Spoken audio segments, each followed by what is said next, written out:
नमस्कार मंडळी, योगिनीज ट्रॅव्हल ब्लॉगमध्ये तुमचं खूप खूप स्वागत. आज आम्ही जाणार आहोत नोआज आर्क एक्सप्लोअर करण्यासाठी, जे आहे सिंगहीमध्ये. नोआज आर्क ही एक थीम पार्क आहे हाँगकाँगमधलं, जी पूर्णपणे नोआज आर्क या बायबलमध्ये असणाऱ्या गोष्टीची प्रतिकृती आहे, ज्याच्यामध्ये मायथॉलॉजिकल स्टोरीसोबतच एज्युकेशन आणि निसर्ग संवर्धन हे दोन्ही आहे. नोआज आर्कला जाण्यासाठी आम्ही जॉर्डनहून लायकिंगला गेलो. तिथून आम्हाला जायचं आहे सिंगहीला. नोआज आर्क सिंगहीमध्ये लोकेटेड आहे. लायकिंगला गेल्यावर आम्ही टुंगचुंग लाईन म्हणजेच ऑरेंज लाईन पकडली.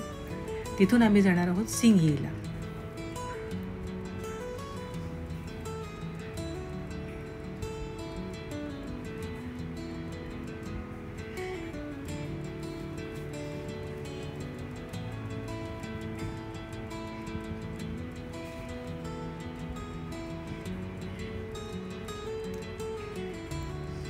सिंगहीला उतरल्यानंतर आम्हाला जायचं आहे सिंगही स्टेशनच्या एक्झिट सीकडे, जिथून आम्हाला नोआज आर्कला जाण्यासाठी बस मिळणार आहे.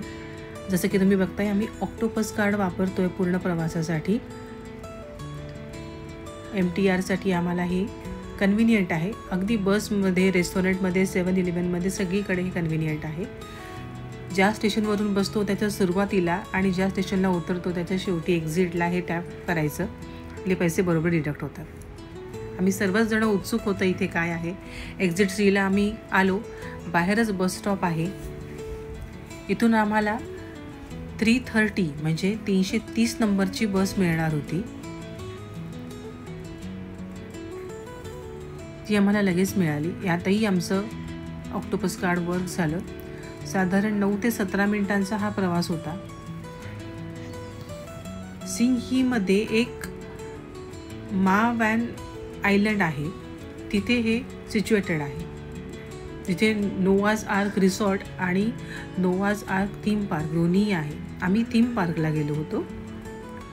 बस आपल्याला नोआज आर्कला अगदी बाहेर एक एंट्रेसला सोडते. इथून खाली आलो. हे रिसॉर्ट आहे, खूप मोठं भव्य दिव्य आहे. जगभरातनं अनेक पर्यटक इथे राहण्यासाठी येतात. नोआज आर्क एक अमेरिकेत सुद्धा आहे आणि एक हाँगकाँगमध्ये आहे. असं म्हटलं जातं की हाँगकाँगमधलं जास्त सुंदर आहे. रिसॉर्टच्या राईट साईडनेच टर्न घेतल्यानंतर एक 5 मिनिटाचा वॉक घेतला की नोआज आर्क थीम पार्क येतं. इथे थोडं कन्फ्युजन असू शकतं, कारण रिसॉर्ट आणि थीम पार्कमध्ये इथल्या लोकांना फरक कळत नाही. तुम्ही गुगल मॅप वापरू शकता. ते गुगल मॅप खूप चांगल्या पद्धतीने वर्क करतं, कारण हाँगकाँगमध्ये प्रॉब्लेम आहे की बऱ्याच जणांना इंग्रजी नाही कळत. पण तुम्ही गुगल मॅपच्या सहाय्याने बरोबर आपल्या डेस्टिनेशनवर पोहोचू शकतात. याचं तिकीटसुद्धा आम्ही क्लूकवरच बुक केलं होतं. पर पर्सन 1300 असं याचं तिकीट होतं.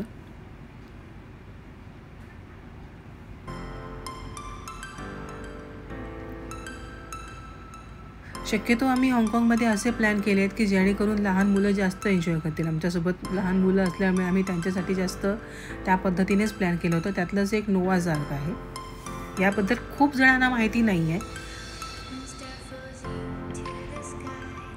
नोआज आर्क ही जशी होडी आहे बायबलमध्ये जी स्टोरी सांगितली गेलेली आहे, तशाच याच्या आतमध्ये यांनी हे सगळं बनवलेलं आहे. सगळी थीम पार्क त्यांनी बनवलेलं आहे. इनडोअर आहे हे सगळं. त्यामुळे तुम्ही कधीही आलात तर तुम्हाला गरमीचा त्रास वगैरे होणार नाही. फुल AC असल्यामुळे सगळे सेक्शन, यात विविध सेक्शन्स आहेत. Music section, veterinarian sections, engineer sections, त्यानंतर मॅप, पझल, मास्यांचा, ॲस्ट्रॉनॉमीचा, वाईल्ड ॲनिमल स्टडीज, असे भरपूर प्रकारचे याच्यामध्ये सेक्शन्स आहेत. त्यामुळे मुलांना तसंच मोठ्यांना सगळ्यांच्या ज्ञानामध्ये खरोखर अतिशय चांगल्या पद्धतीने भर पडते. आता हा बघा, हा पक्षी आपल्याला वाटतो आहे की खोटा आहे की काय. आम्हालासुद्धा तसंच वाटलं होतं, पण नाही, हे सगळे प्राणी पक्षी खरे आहेत.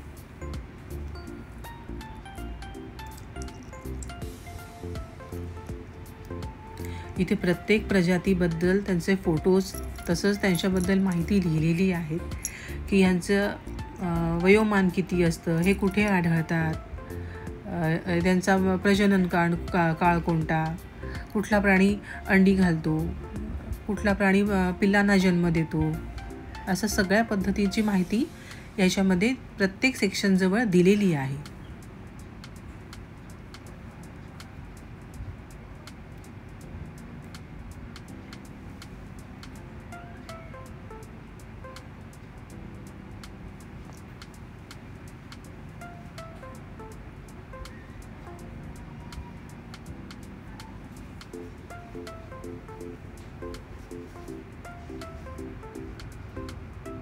लहान मुलांना स्टोरी बुकमध्ये असलेल्या काही प्रतिकृती यांनी अशा छोट्या छोट्या देखाव्यांमध्ये उभ्या केलेल्या आहेत.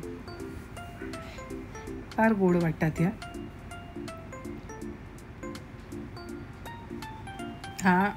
नोआने जे कबूतर सोडलं होतं वादळ संपल्यानंतर, जीवसृष्टी उत्पन्न झाली की नाही बघायला त्या संदर्भात. आणि जसं मी तुम्हाला सांगितलं की लहान मुलांच्या गोष्टींच्या पुस्तकात होतं अँड द ग्रास हॉपर, त्यांची गोष्ट अशा छोट्या छोट्या क्यूट याच्यामधनं त्यांनी केलेली आहे, रिप्रेझेंट केलेली आहे. अश्मयुगीन भांडी, अवजारं हे सुद्धा यांनी ते जतन करून ठेवलेलं आहे. खूप मोठं आहे हे नोआज आर्क, खूप मोठं आहे. बाहेरून आपल्याला होडी जशी छोटी दिसते पण आतमध्ये खूप भव्य आणि दिव्य आहे. हा असा शो आम्ही सिंगापूरच्या आर्ट अँड सायन्स म्युझियमला बघितला होता. इथे सुद्धा तसंच आहे. सिंगापूरच्या आर्ट आणि सायन्स म्युझियमपेक्षा सुद्धा मला हे जास्त आवडलं, कारण यात खूप काही शिकण्यासारखं आहे.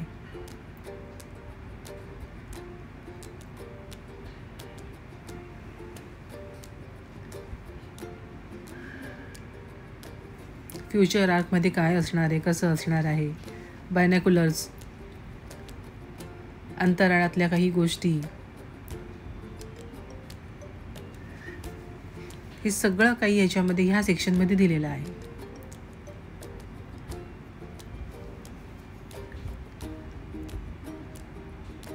ॲक्वेरियम सुद्धा आहे, ज्याच्यात तुम्ही बघताय ते छोटे छोटे मासे आहेत रंगीबिरंगी. हे डिजिटल उत्खनन म्हटलं तरी चालेल, असं की तुम्ही काही वाळूमधनं असं काही डायनोसॉर्स ज्या जाती विलुप्त झाल्या पृथ्वीवरून त्या कोणत्या आणि कशा दिसत होत्या त्याबद्दलची सुद्धा माहिती या सेक्शनमध्ये दिलेली आहे. जसं तुम्ही बघताय एक सांगाडा आलाय आणि त्याबद्दलची माहिती, टी-रेक्सचा सांगाडा.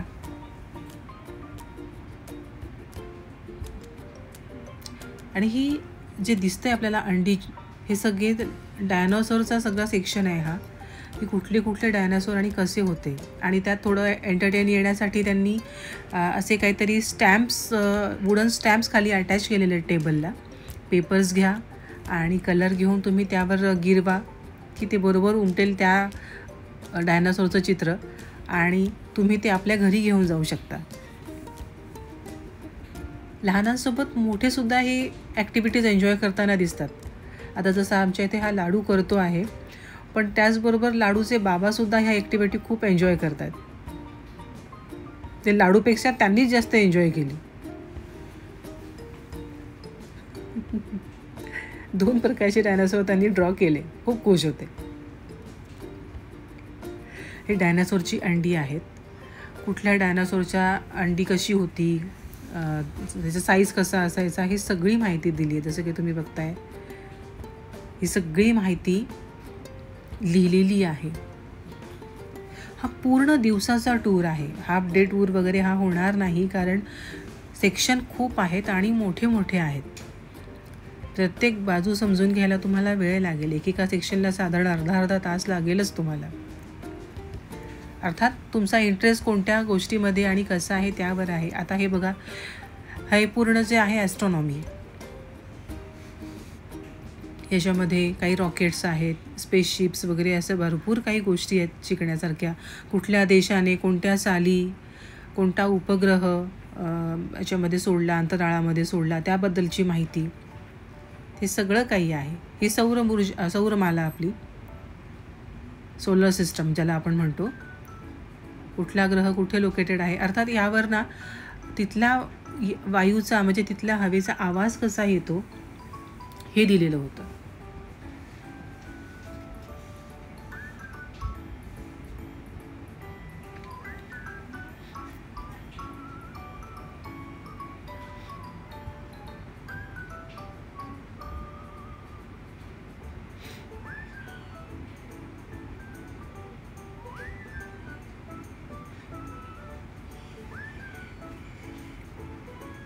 आणि हे यांनी स्पेसशिपसारखं केलेलं की मुलांना अनुभव घेता यावा की आतमध्ये नेमकं असतं कसं.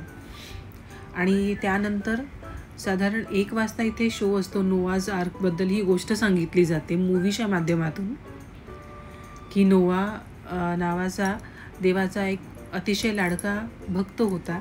त्याला देवाने आज्ञा केली होती की मी सध्या मानवजातीच्या वर्तनामुळे रुष्ट आहे, त्यामुळे ही जीवसृष्टी नष्ट होऊन पुन्हा जीवसृष्टी होणार आहे. त्यासाठी तू प्रत्येक जातीच्या प्राण्यांना जोडीमध्ये या नावेमध्ये ठेव, तू आणि तुझं कुटुंब ते सुद्धा या नावेत राहा. 40 दिवस सतत पाऊस येईल.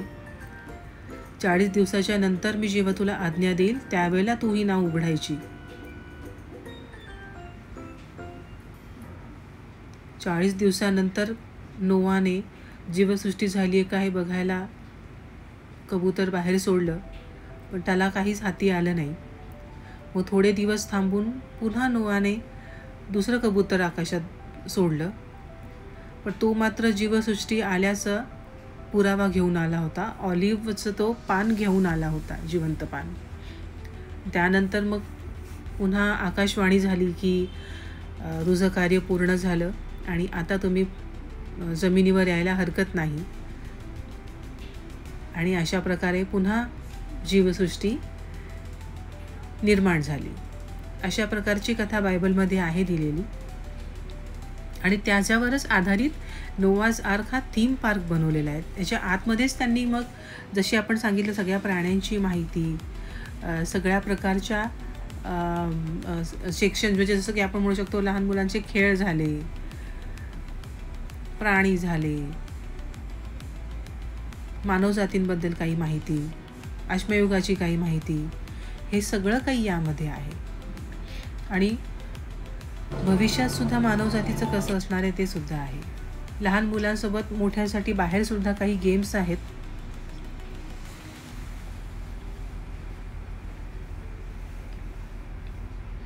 त्यात तुम्ही फुल एन्जॉय करू शकतो.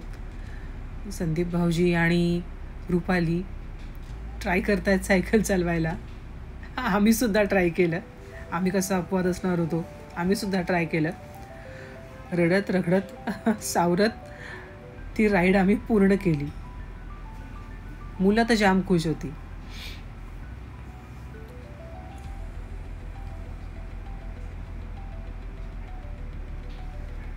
मिलिंद सर आणि मनीषा बहिणीची राईड अतिशय शांतपणे पूर्ण झाली होती, त्यामुळे ते खुश होते. लाडू तर याच्यावरून उतरायला तयार नव्हता.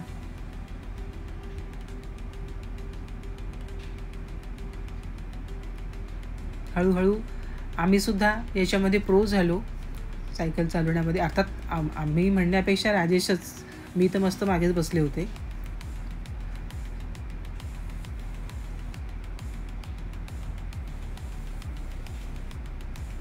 सगळ्यात जास्त आशूने आणि लाडूने एन्जॉय केलं.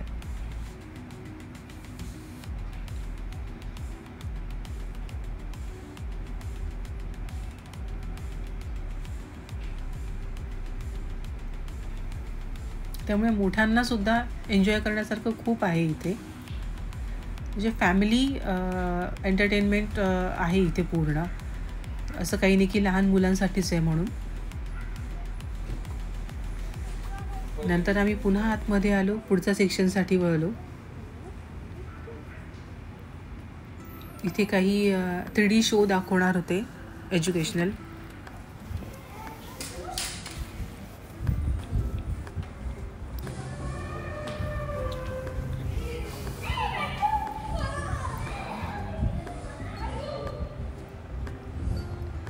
सुंदर कन्सेप्ट होती ही सुद्धा. आपण गॉगल ते 3D गॉगल लावल्यानंतर बरोबर तसे इफेक्ट दिसत होते. जमिनीवर सुद्धा आणि भिंतींवर सुद्धा. ही पूर्ण जंगलाची थीम त्यांनी केलेली होती आणि ह्या वॉलवर आता शो सुरू होणार होता. त्यात त्यांनी एज्युकेशन मुलांसाठी हे होतं की स्वच्छतेचं सवयी तुम्हाला कशा असायला हव्यात यावर जास्त भर होता. प्लास्टिक कचरा केल्यामुळे पृथ्वीला कसं नुकसान होतं. आमची मुलंसुद्धा इमोशनल झाली, ती सॅड झाली, तर त्यांचे डोळे वगैरे पुसायला गेले. लगेच साधारण 50 सेकंदाच्या आत दुसरा पण शो सुरू होणार होता. तो पण असाच एज्युकेशनल होता की समुद्रातल्या जीवांना आपण केलेल्या कचऱ्याचा, प्लास्टिकचा कसा दुष्परिणाम होतो. ते लहानांनी नाही, मोठ्यांनी सुद्धा तितकंच शिकायची गरज आहे.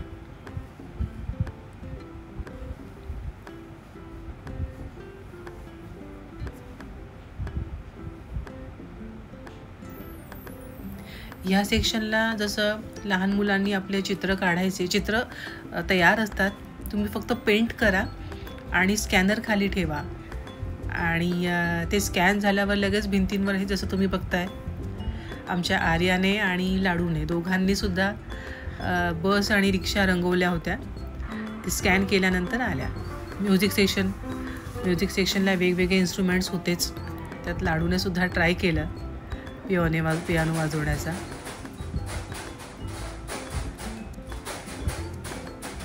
हे सगळे सेक्शन शेजारीच लागून आहेत, सगळ्या खोल्या अगदी.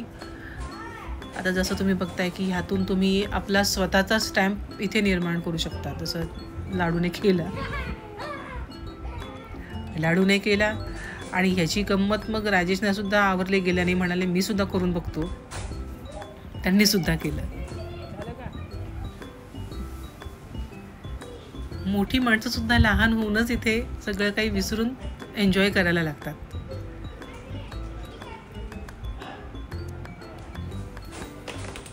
आर्टपासून सायन्सपर्यंत सगळं काही इथे शिकायला मिळतं.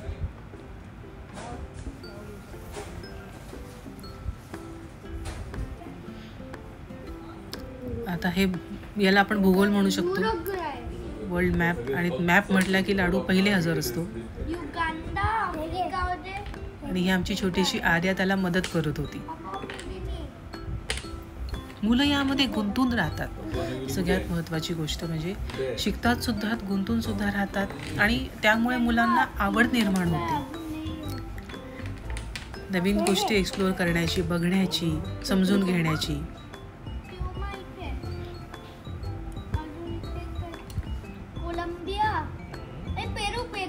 आजचा पूर्ण दिवस आम्ही नोवाज आर्कमध्येच घालवला, थीम पार्कमध्ये.